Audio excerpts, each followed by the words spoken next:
يلا بينا بقى نرسم الكرين هوك. اول طبعا احنا خدنا البارتات هتبقى كل البارتات دي بالاعداد بتاعتهم بالماتيريال بتاعتهم. فاول حاجه معانا هو ايه الكرين هوك نفسه، المقطف نفسه يعني اللي بيتشال بيه الاوزان. طبعا زي ما انت شايف كده الجزء ده هيترسم على رسمتين، الرسمه لحد هنا كده، والرسمه اللي فوق كلها تبقى دائريه ريفولف. طيب هتترسم ازاي؟ مبدئيا ده كاتب لك هو فاي 22، واحنا اتفقنا ان فاي للاشكال الدائريه، بس الفاي هنا غلط، دي 22 بس، لان ده مش شكل دائري. ده مش شكل دائري حتى لو انت جيت بصيت عليها في الصوره اللي احنا كنا فتحناها قبل كده اللي هي دي، هتلاقي ان ده مش شكل دائري، ده عادي شكله معمول له فيلت، مربع ومعمول له فيلت. فاحنا هنشتغل على انه شكل مربع. فاحنا هنرسم الجزء ده، وبعدين هنعمل له اكسترود 22 ملي، وبعدين هنرسم الجزء اللي فوق ده وهنعمل له ريفولف. يلا نبدأ. نفتح السوليد، نعمل بارت، نيو بارت.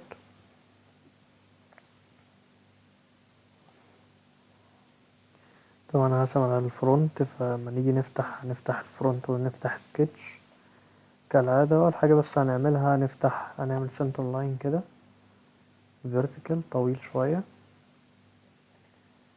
وندوس سيلكت، ونبدأ ان احنا نرسم الربع ده كده ونعمل له ميرور. وبعد ما نعمل له ميرور نبدأ ان احنا نديله دايمنشن، او ممكن ندي دايمنشن ونعمل ميرور. فهنبدأ نعمل ميرور، نبدأ نرسم الشكل جاي كده، وبعد كده ارك، فهنطلع ونرجع تاني ونطلع بارك. الارك ده واصل لحد هنا كده، بس هنا كده، وهنطلع نرجع بارك، فده كمان راجع بارك، وبعدين برضو ده هيفتح بارك كده، ونطلع فيرتيكال، ونقفل البارت بتاعنا. او ممكن ما نقفلوش، نخليه دلوقتي، بس عايزين بس نمد الايه السنتر لاين، مش مشكلة. نعمل سنتر لاين جديد على السنتر لاين ده من هنا كده لحد الاخر، يبقى سنتر لاين.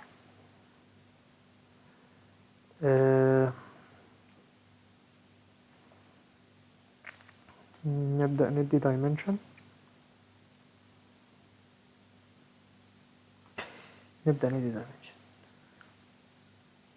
او ممكن يعني نعمل له ميرور الاول.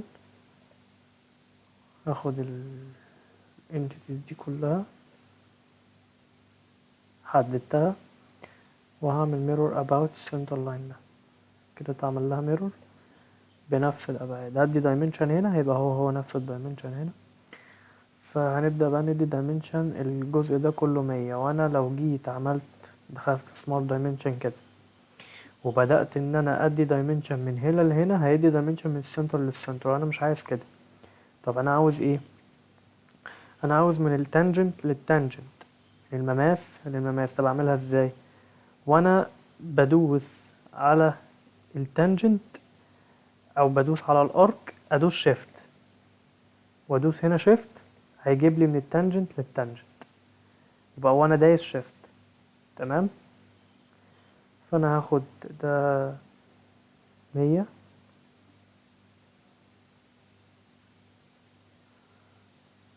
وادوس اوكي. بعدين الارك ده 25،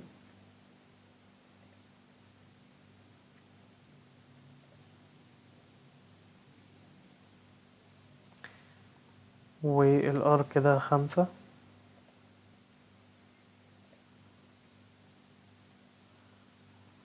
والارك ده 12.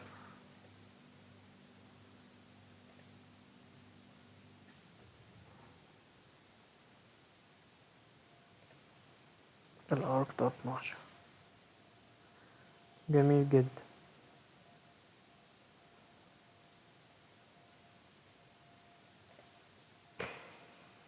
وهبدأ دي دايمنشن من هنا لهنا تبقى 22 فقط.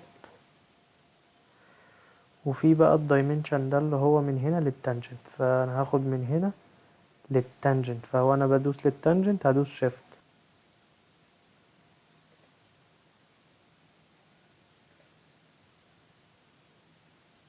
هنا بقى دوس شيفت. اوكي، فهو طولها 25. تمام. وكده بقى عايزين الطول بقى، عايزين الطول كله. فدي طولها 43 ودي طولها 32، فانا ممكن اجيب من تحت للاخر واقول 43 بلس 32 بتاع 75. تمام. وكده دي كده تبقى اتظبطت لحد هنا كده. جميل جدا. وابتدي اعمل لها فيتشر اكسترود المد 22 ملي و ميد بلين وادوس اوكي. وادي الشكل اتعمل عندي. في فيلت هنا R6 اللي هو هنا ده الجزئية دي، فهاجي عند فيلت هنا هختار ده، هيختار لي ده كله، والجزئية دي برضو زيها و6 ملي وادوس اوكي. ده كده انا عملت الفيلت. كده انا عملت الفيلت. جميل جدا.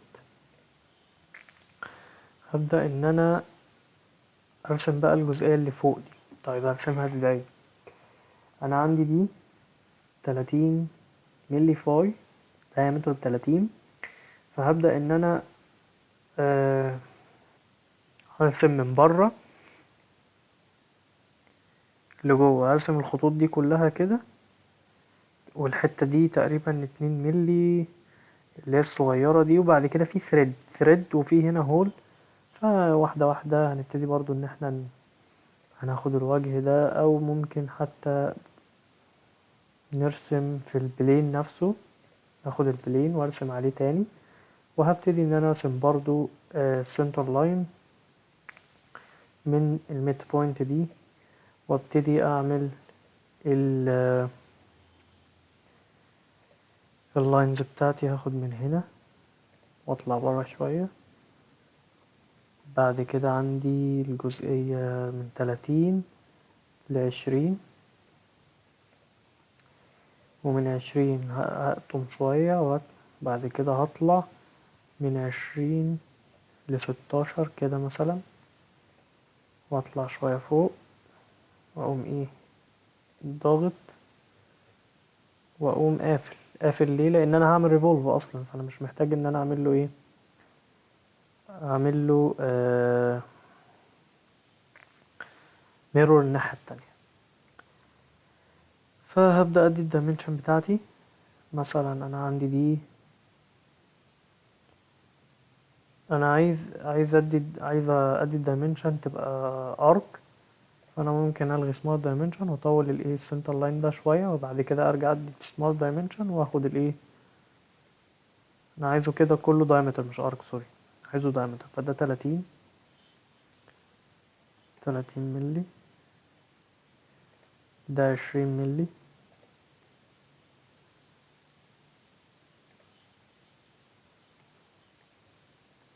وده 16 ملي.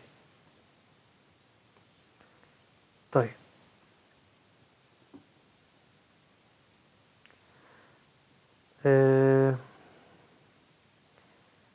طول دي 5، عشان اطلع مرة منها بدوس اكزit مرة واحدة، فدي 5، ودي طولها 32، الحتة دي طولها 32،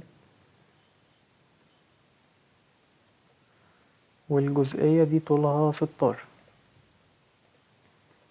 الجزئية بتاعت الثريد دي طولها 16، واحنا اتفقنا ان الطول كله 130، فانا هاخد الطول من تحت لحد فوق كله 130. ادي كده اتحددت معايا تقريبا هتبقى عايز ادي الدايمنشن لده بالنسبة للأوريجين، ف ممكن يبقى 7 مثلا، يبقى ده الفاي بتاعته 14. كده بقى fully defined. اقدر اعمل له revolve. تمام، ادوس اوكي،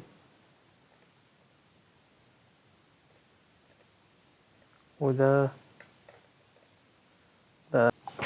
تمام. كده رسمنا الشكل. كده فاضل ايه بقى في الشكل؟ هنا كده فاضل الهول ده والثريد، وفي هنا شنفر بسيط كده لو خدت بالك منه تقريبا 1 ملي. فاحنا اول حاجة بس هنرسم الهول. هنيجي على الفرونت،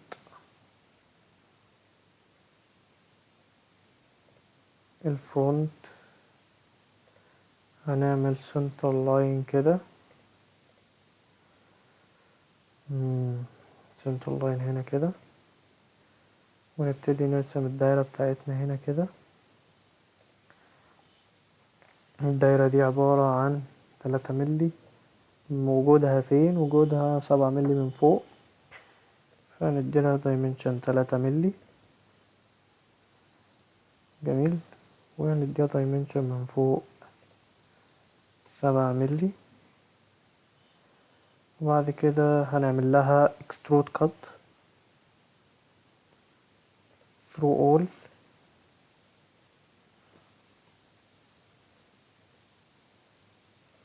both اتجاهين، وادوس اوكي. يبقى انا كده عملت دي. نعمل الثريد بقى هيتعمل ازاي؟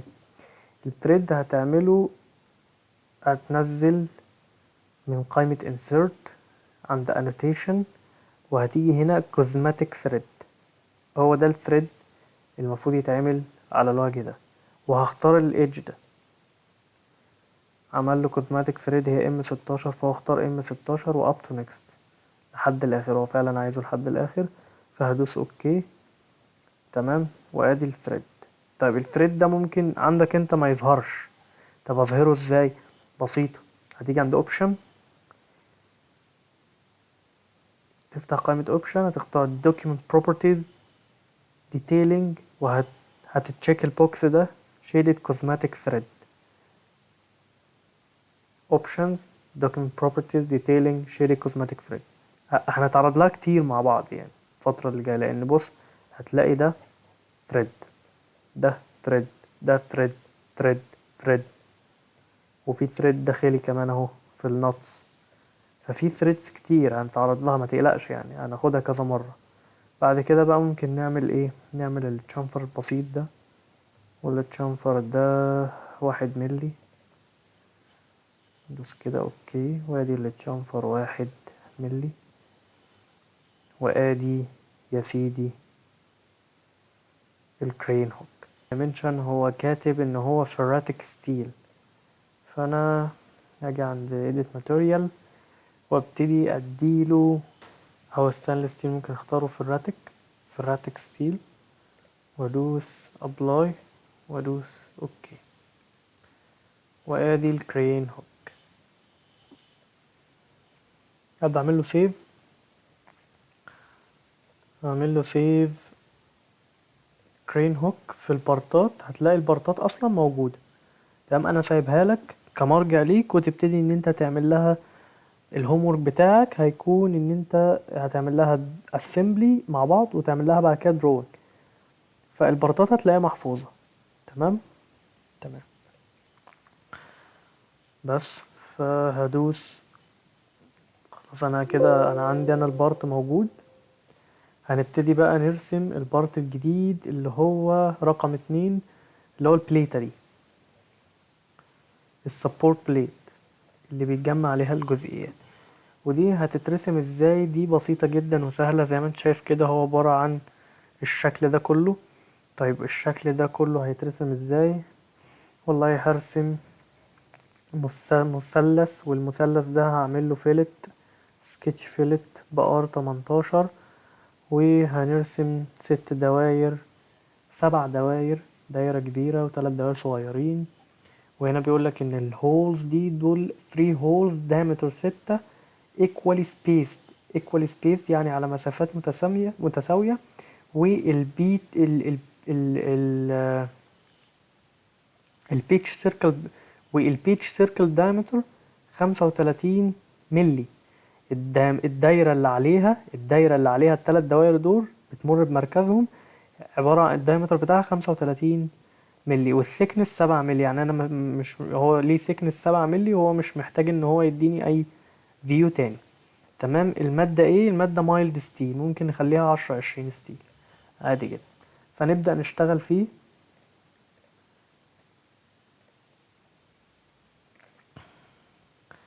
هبدأ اعمل كده. تمام. هعمل سكتش فيلت، والفيلت ده 18.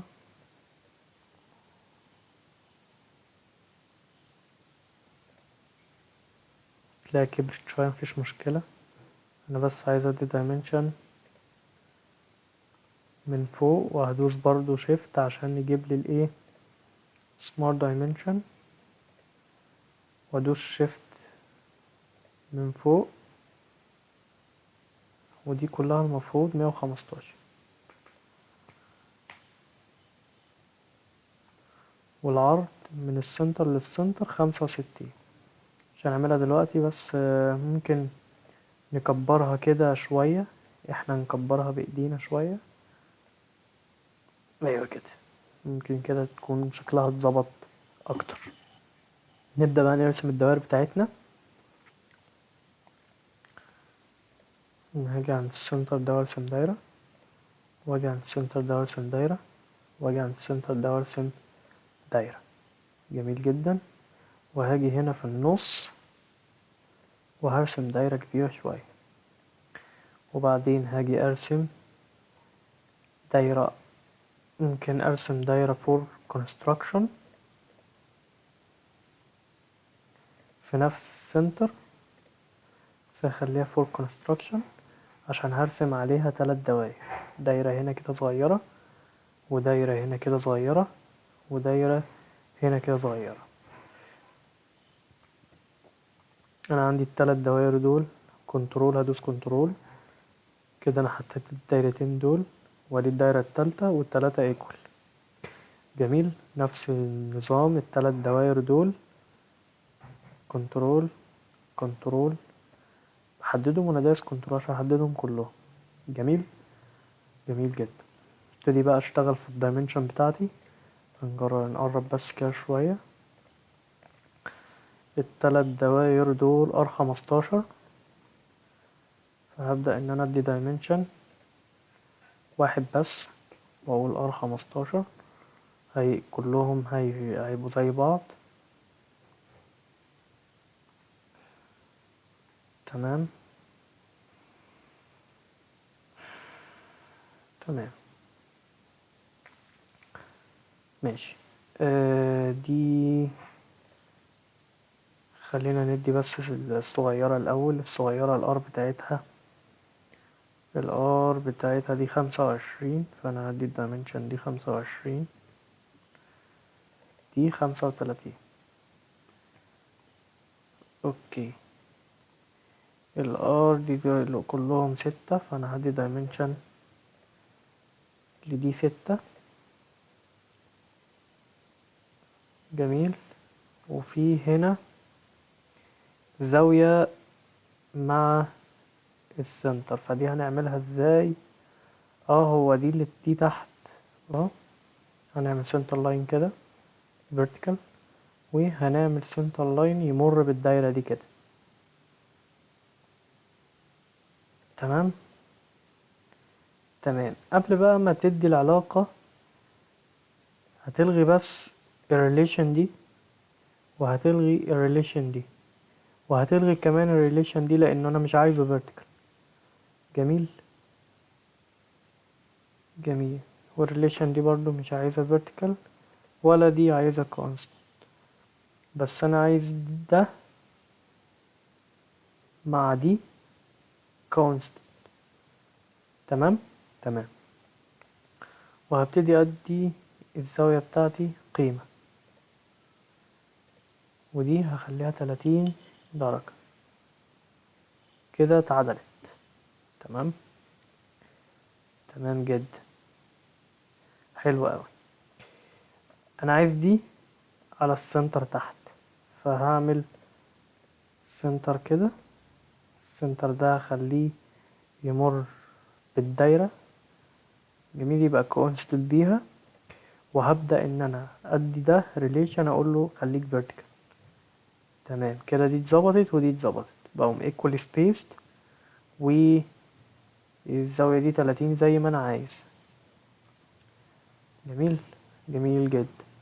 ابتدي ادي بس smart dimension بين ده وده اللي هو هيبقى 76، وادوس اوكي.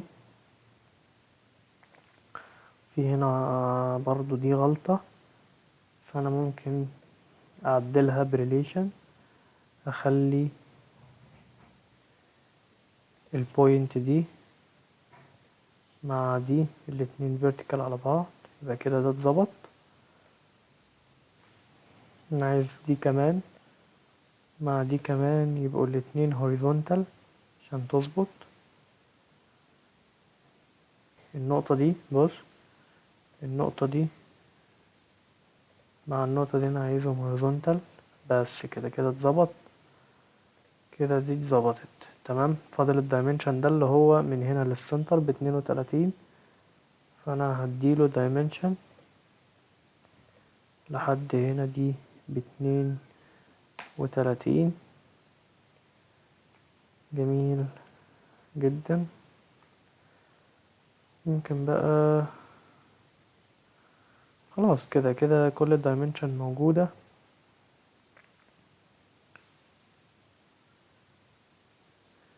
عشان برضو نبقى نتأكد، عايزين هنا دي مع السنتر بوينت الاتنين vertical. تمام.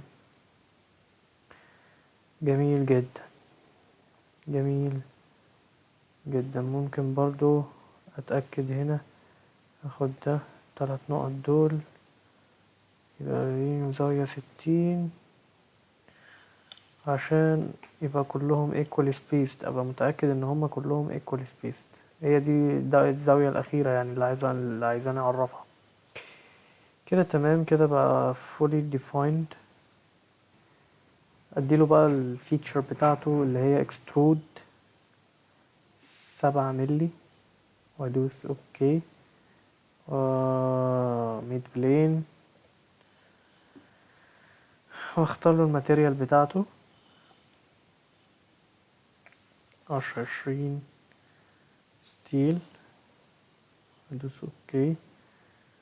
يبقى هو ده الشكل بتاعي.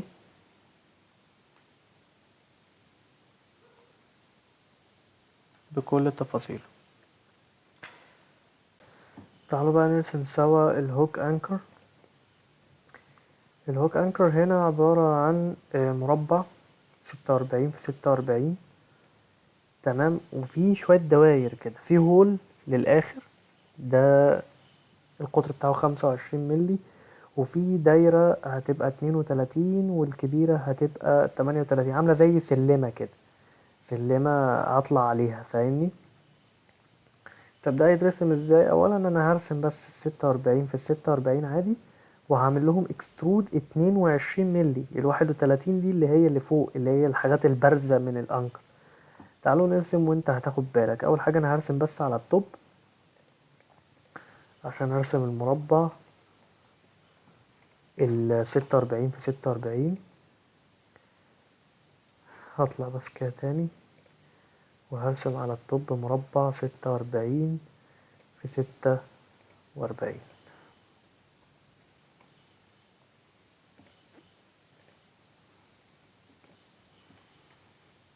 واعمل له اكسترود 22 مللي ميد بلين، ادوس اوكي. وبعدين هاجي هرسم بقى الجزئية دي عشان اعمل لها ريفولف حوالين السنتر لاين ده. فهاجي ارسم مثلا على الوجه ده، او يمكن ارسم على الفرونت.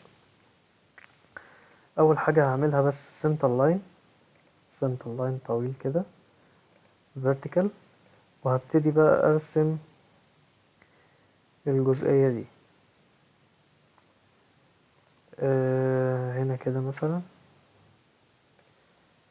الجزئية دي تبقى عاملة كده، دي طويلة وتنزل بسلمة، السلمة دي تنزل تحت كده تقفل. هبدأ بقى اديها الدايمنشن بتاعتها. اول حاجة الهول ده 25، تلاقيها باظت، تدي الكبيرة بس 38، هترجع تتعدل تاني، ودي 32.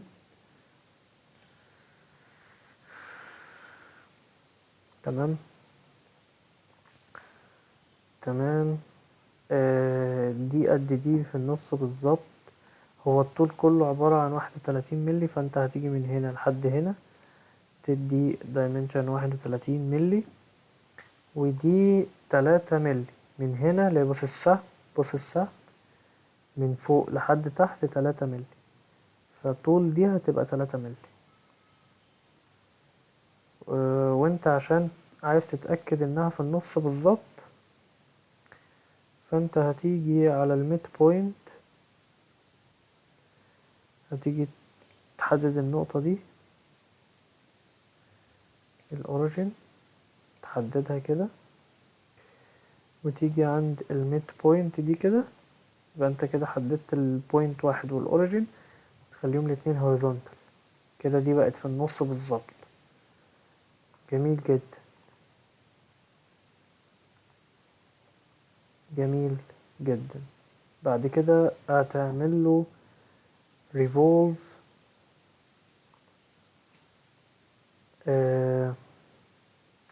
حوالين السنتر لاين ده، فتبدأ تعمل له ريفولف وهو يختاره على طول.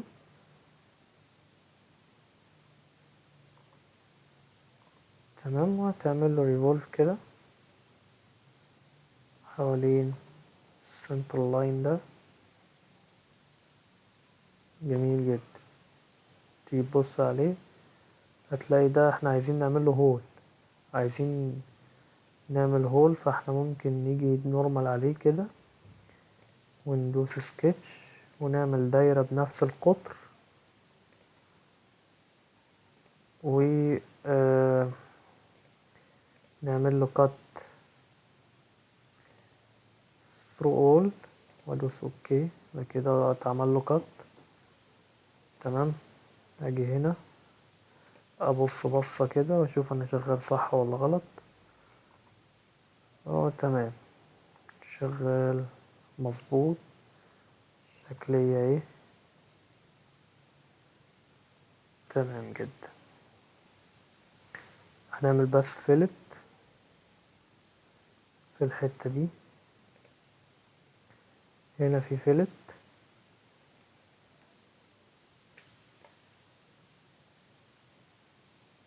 والناحية دي برضو في فيلت.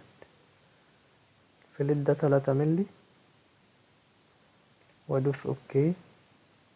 انا عملت فيلت هنا وعملت فيلت الناحية التانية اهو، في هنا فيلت جميل، وفي فيلت اهو الناحية التانية اللي هو ده 3R3. وهاجي ابص على الجزئية دي وهاجي ابص تاني هلاقي الفيلت اتعمل تحت وفوق. بعد كده بقى هنرسم الجزئية التانية دي اللي هي الجزئية دي، وبعدين جزئية الثريد دي ثريد تاني خالص. تمام، الدايمنشن بتاعته اهي هو M12، بس الثريد مش جاي للآخر، فاحنا هنيجي عند الفرونت برضو ونعمل سكتش. اول حاجة بس هنعمل سنتر لاين عشان نعمل عليه ريفولف. اجي هنا مثلا واعمل سنتر لاين وابدأ ان انا اعمل اللاينز بتاعتي. اجي اعمل كده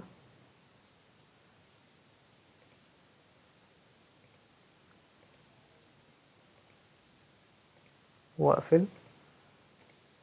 تمام، ادي دايمنشن ده 16، اجي هنا كده دايمنشن 16،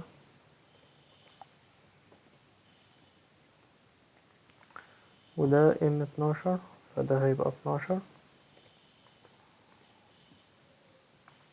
الأطوال ممكن تلاقيها تحت 12، وده 2 مللي، يبقى الثريد هيبقى 8 مللي، يبقى 12 و10. ده هيبقى 12 مللي، وده هيبقى 10 مللي.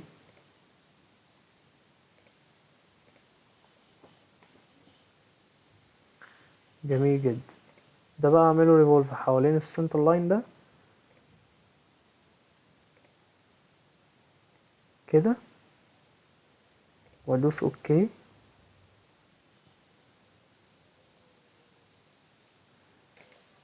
لفه كده وبص عليه اهو. تمام، وهاجي بقى ممكن بس اعمل له الثريد الاول، فهاجي عند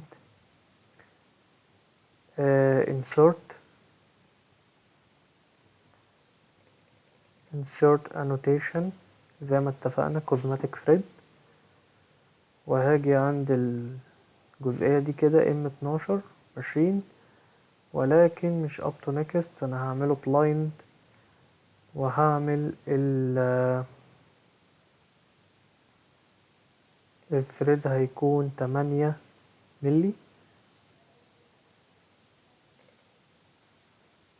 تمام، وهدوس اوكي كده هو عمل الثريد. عشان اشوفه هاجي عند اوبشن document properties detailing shaded cosmetic thread، وده يبقى الثريد بتاعي. جميل جدا، الثريد بتاعي جوه ريفولف.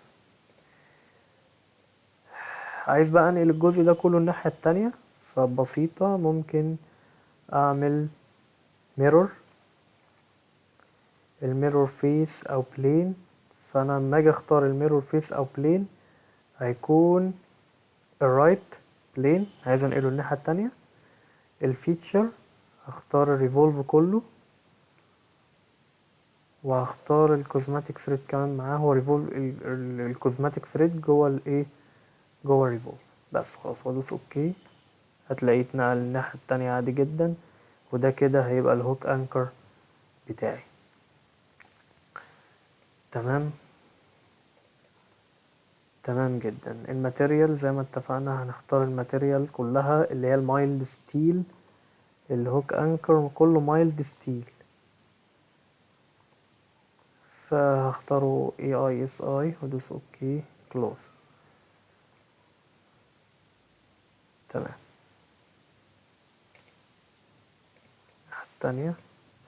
تعالوا بقى نبدأ في الايه، في بارت رقم 4 اللي هو الاند بوش، ودي سهلة جدا وبسيطة. هي عبارة عن شكل دائري، كل اللي جاي اشكال دائرية، فهتبقى عبارة عن ريفولفات. فهنرسمها سوا. تعالوا نعمل بارت جديد.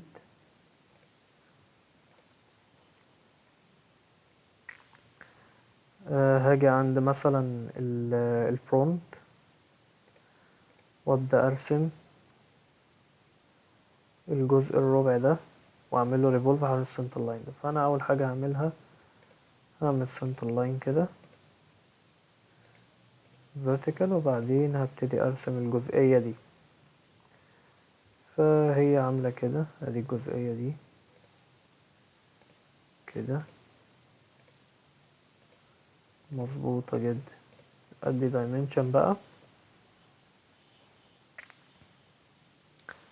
ادي dimension. عندك الدايمنشن صغيرة 16، واللي بعديها السلمة 25، والكبيرة 52. نرجع للسكتش تاني. dimension 16،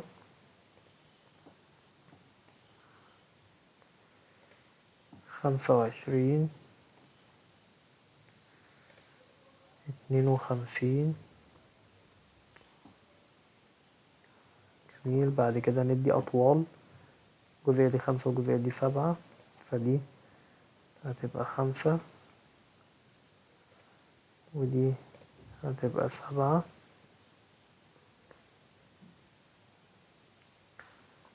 وعايز اخلي اطلع برا دي، عايز اخلي اللاين ده على الهوريزونتال بالظبط عشان بيظبط كده بقى fully defined. في هنا فيلت R2، في هنا فيلت. طب ممكن احنا نعمل فيلت في الاخر بعد هنا في مشكلة، ممكن نعمل فيلت بعد ما نعمل اكسترود. فهنعمل ريفولف بعد ما نعمل ريفولف. فهو كده عمل الريفولف. اوكي، هبتدي بقى اعمل فيلت هنا في الحتة دي. فاجي عند فيلت واختار الجزئية دي واقول 2 ملي، وابقى كده انا عملت الفيلت. ادي الجزئية بتاعتي.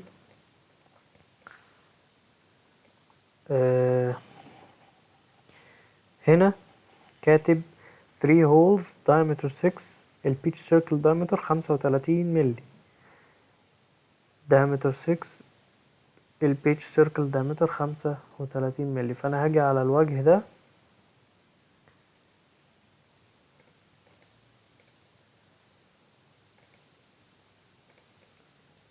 الوجه ده ابتدي ارسم عليه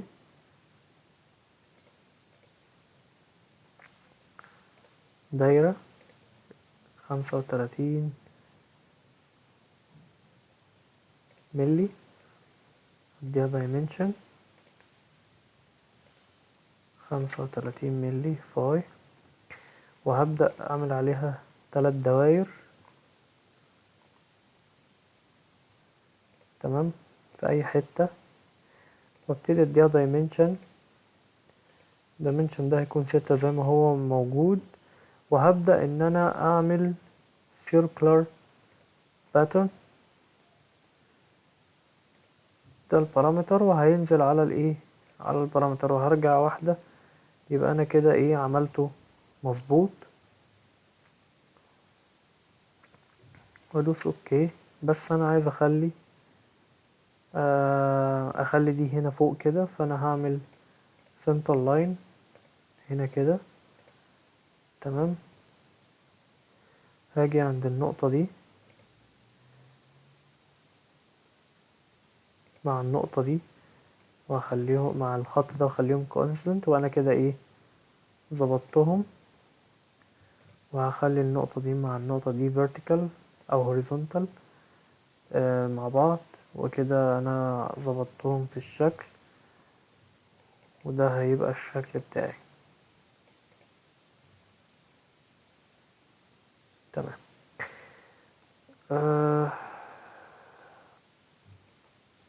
هخلي دي for construction، وابدأ اعمل لهم cut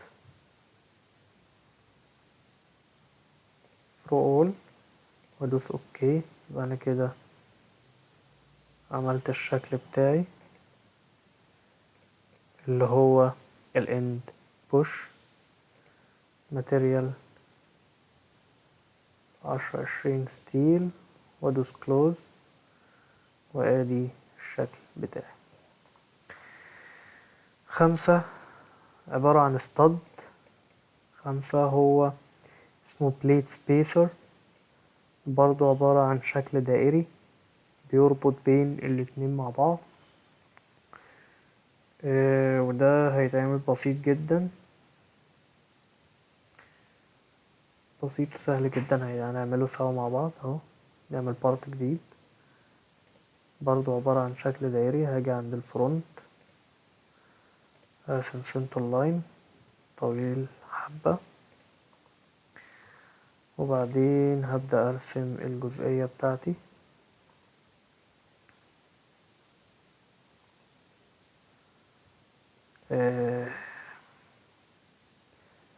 هاجي هنا كده مثلا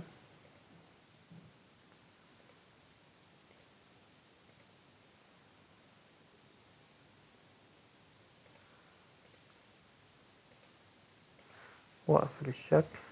انا كده رسمت الجزئية دي بتاعتي. اتفقنا ان الاتنين دول شبه بعض قد بعض بالظبط، اللي هما دول اللي الجزئية دي والجزئية دي، وهم عبارة اصلا عن ثريدز. يعني هيركب فيهم صواميل او هيتمسمروا في حاجة. بس الفريد هيكون 18-5. خلينا الاول نعمل الدايمنشن بتاعتنا. احنا اتفقنا ان الدايمنشن كله هيكون 100، هيكون 82. ده هيبقى 82. ده هيبقى 18. دي زيها 18.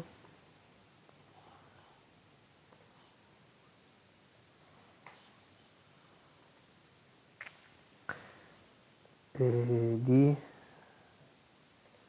هتكون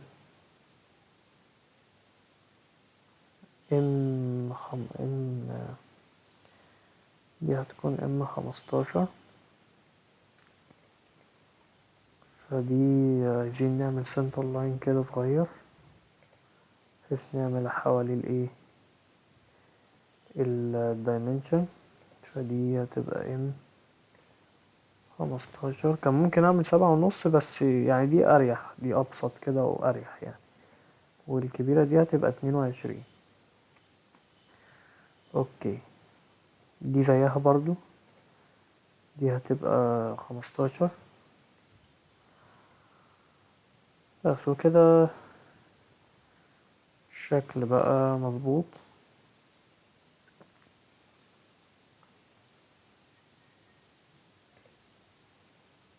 تمام.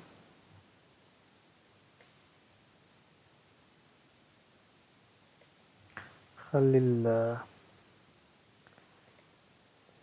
ده يبقى على الاوريجين بالظبط، وهبدأ اعمل له ريفولف حوالين السنتر لاين ده. بعدين هاجي اعمل ثريد هنا وثريد هنا. فهاجي عند insert annotation cosmetic thread.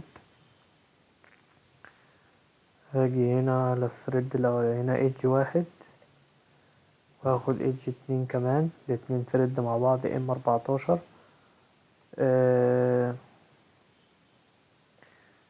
هو مش هيبقى فيه M15، فاحنا ده هيبقى انسب حاجة. هيبقى بلايند. البلايند ده هيبقى 18-5. 18-5 ده الدبس.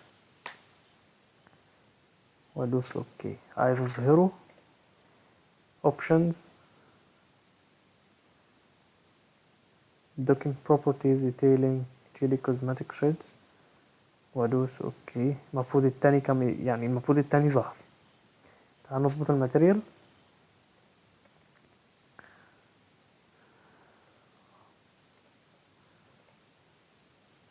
دوس ريبيلد تاني ظهر اهو، دوس ريبيلد هيظهر على طول. اوكي ادي السبيسر رقم 5. ركز معاه بس واشتغل بايدك، والموضوع والله يبقى بسيط وسهل جدا يعني، مش محتاج مش محتاجة.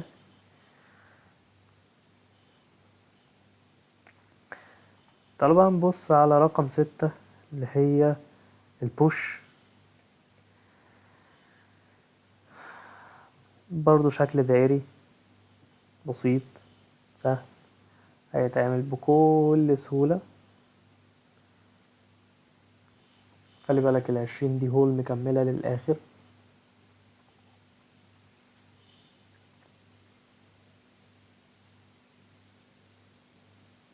تعالوا نرسمها.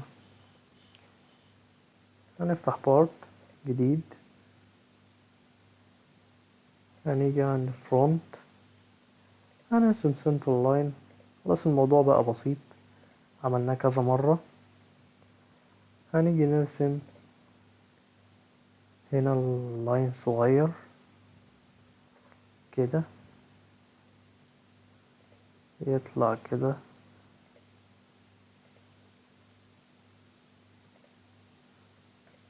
انا اللاين ده مش هحتاجه. هاجي ابتدي احط دايمنشن.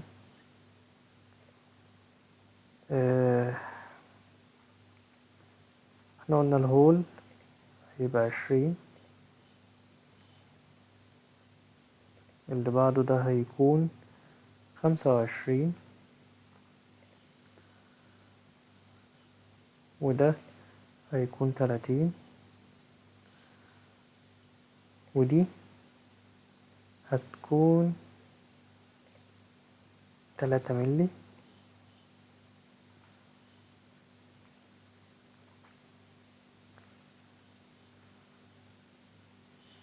والطول كله 31. الطول كله هيكون 31.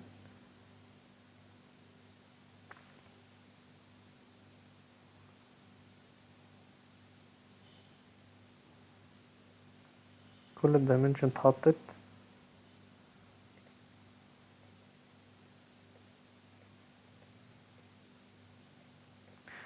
اوكي هبدأ اعمل ريفولف.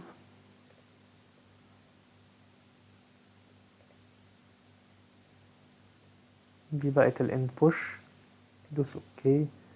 والمادة هنا هتبقى galvanized metal، فانا ممكن اختار galvanized steel.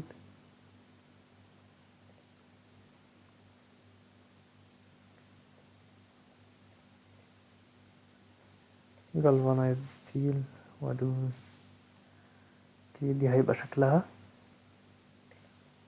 تمام. ودي هتبقى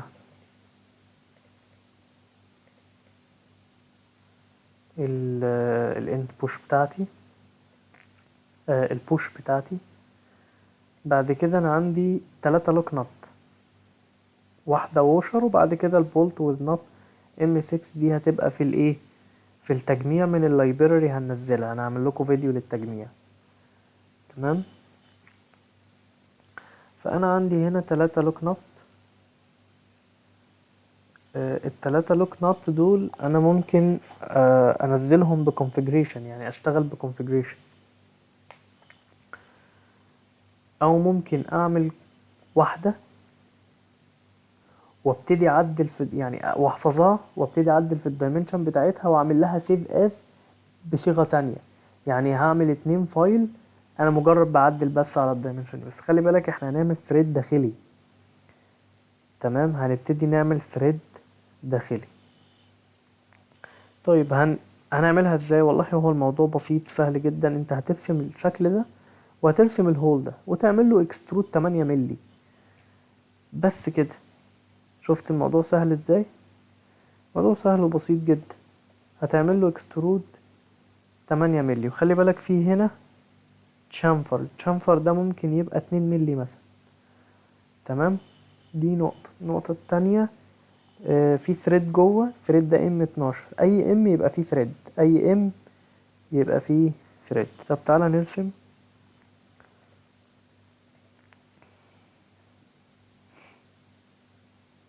هتيجي عن الرايت بلين وتبتدي ترسم دايرتين جوا بعض. دايرة واحدة يا باشمهندس؟ لا، دايرتين جوا بعض. هقولك ليه دلوقتي.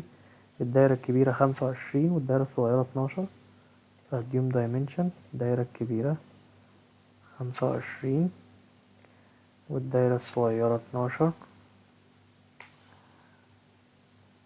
ماشي. ثم بعد كده انا هبتدي ارسم مستطيل. تمام. المستطيل ده انا مش محتاج منه غير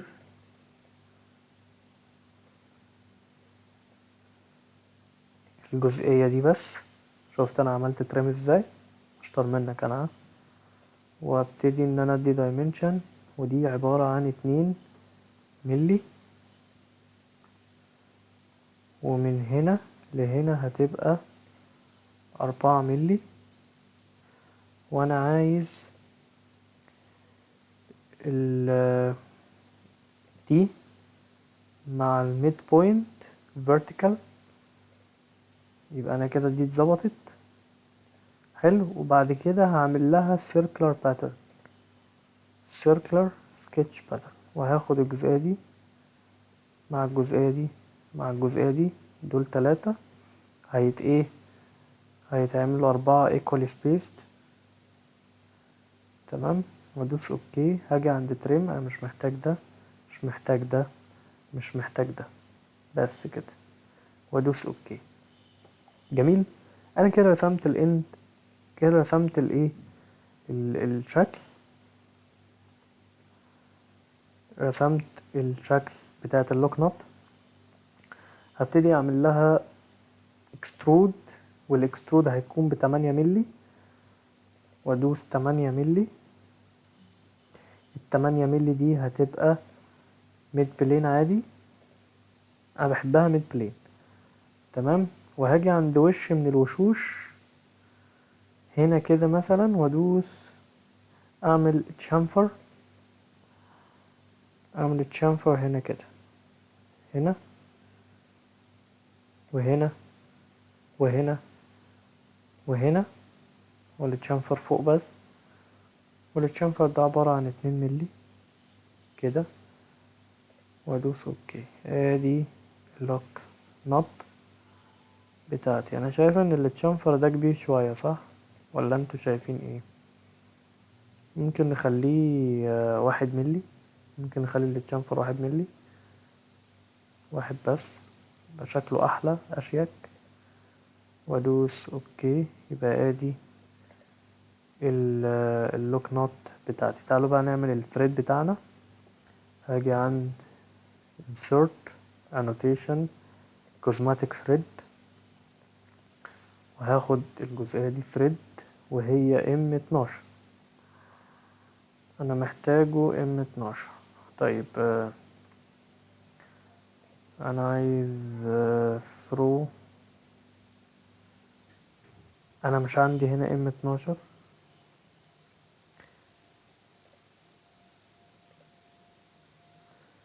فلو دوست اوكي يبقى الثريد اوكي. ده ثريد داخلي. تمام. فيبقى الام 14 هتبقى كويسة. او ممكن اعدل بقى على الثريد نفسه واخليه مثلا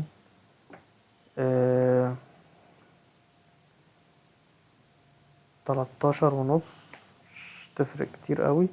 ادوس ريبولد بس، وعايز اظهر الثريد، يبقى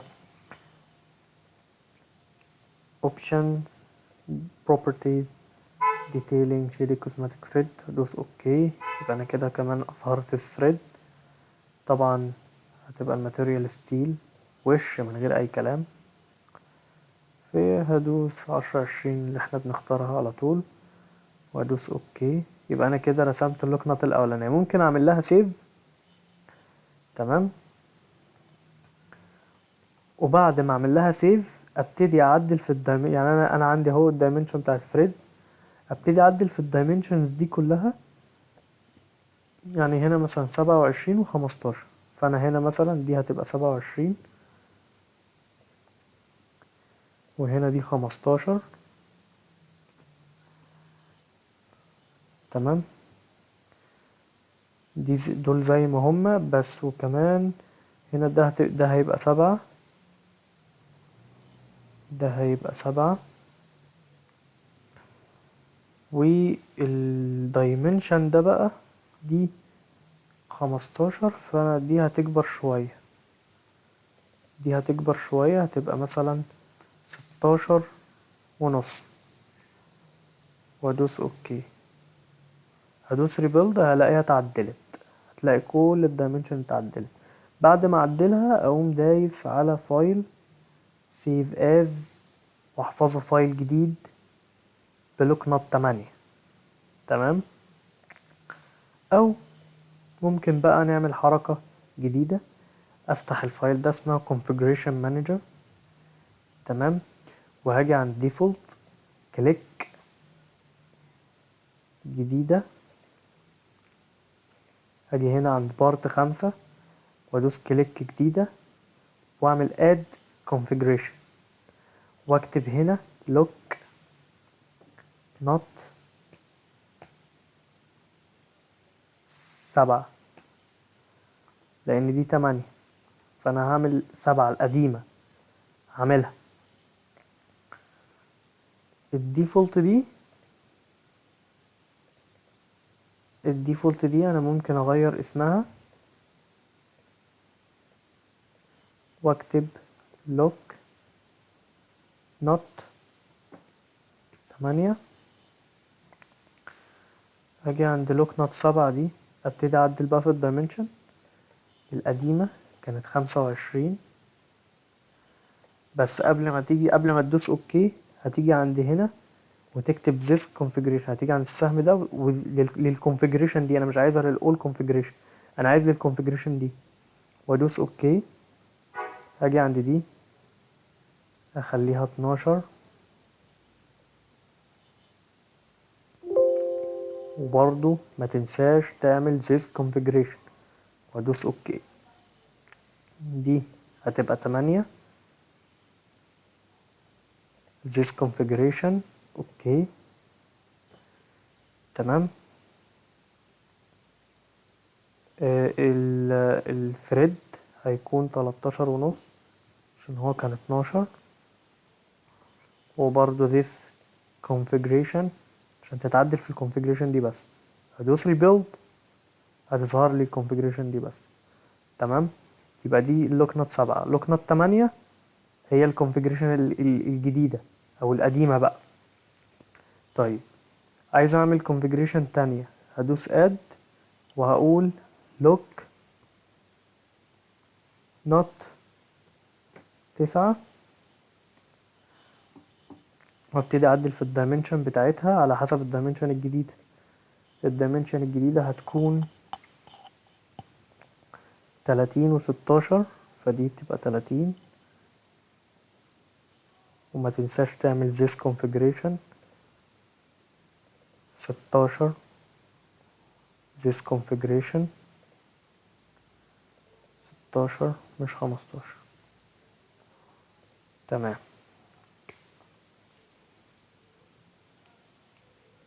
العمق 7.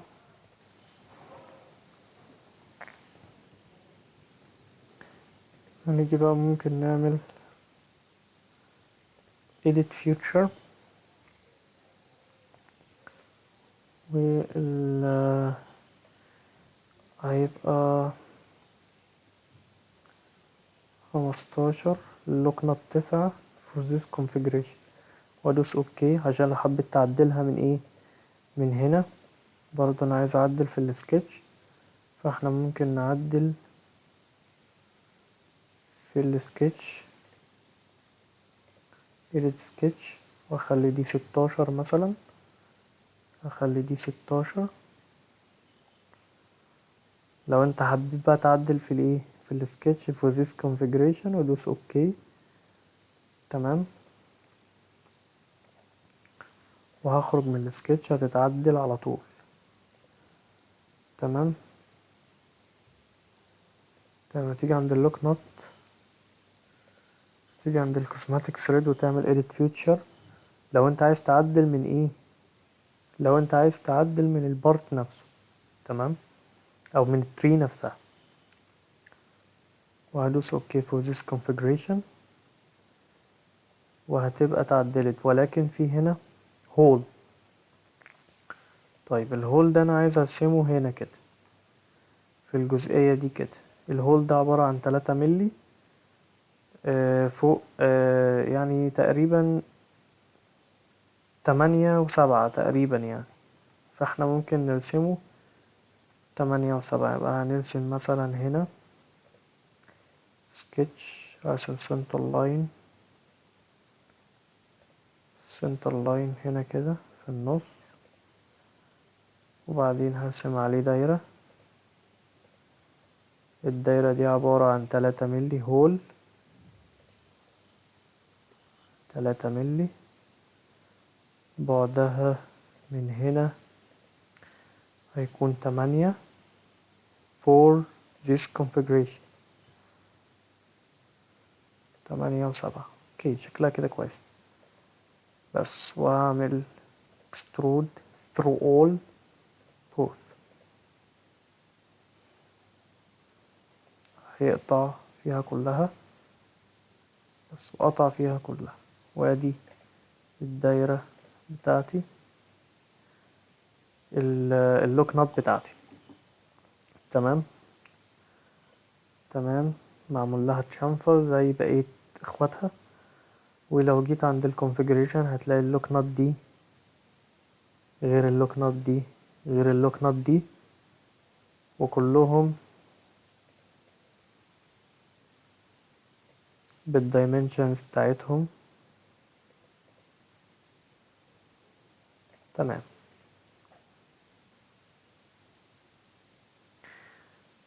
ما تيجي تنزلهم بقى هيسألك انت عايز تنزل انهي كونفيجريشن فيهم. طبعا انت هتنزل كلهم يعني، وهو طالب منك 1/6 1/2 1/1 على حسب ايه التجميع يعني.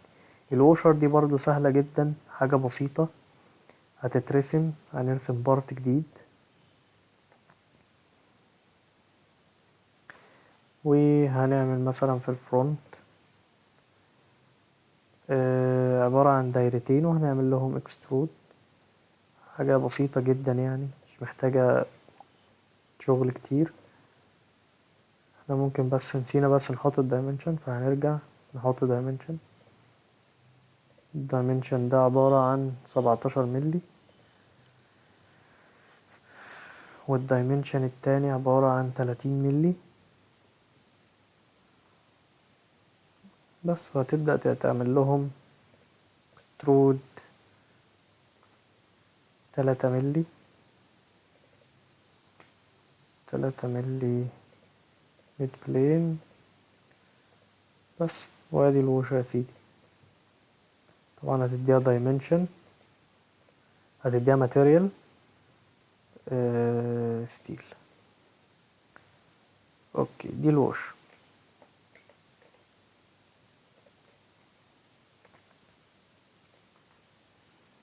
اوكي تمام، دي كده الوش.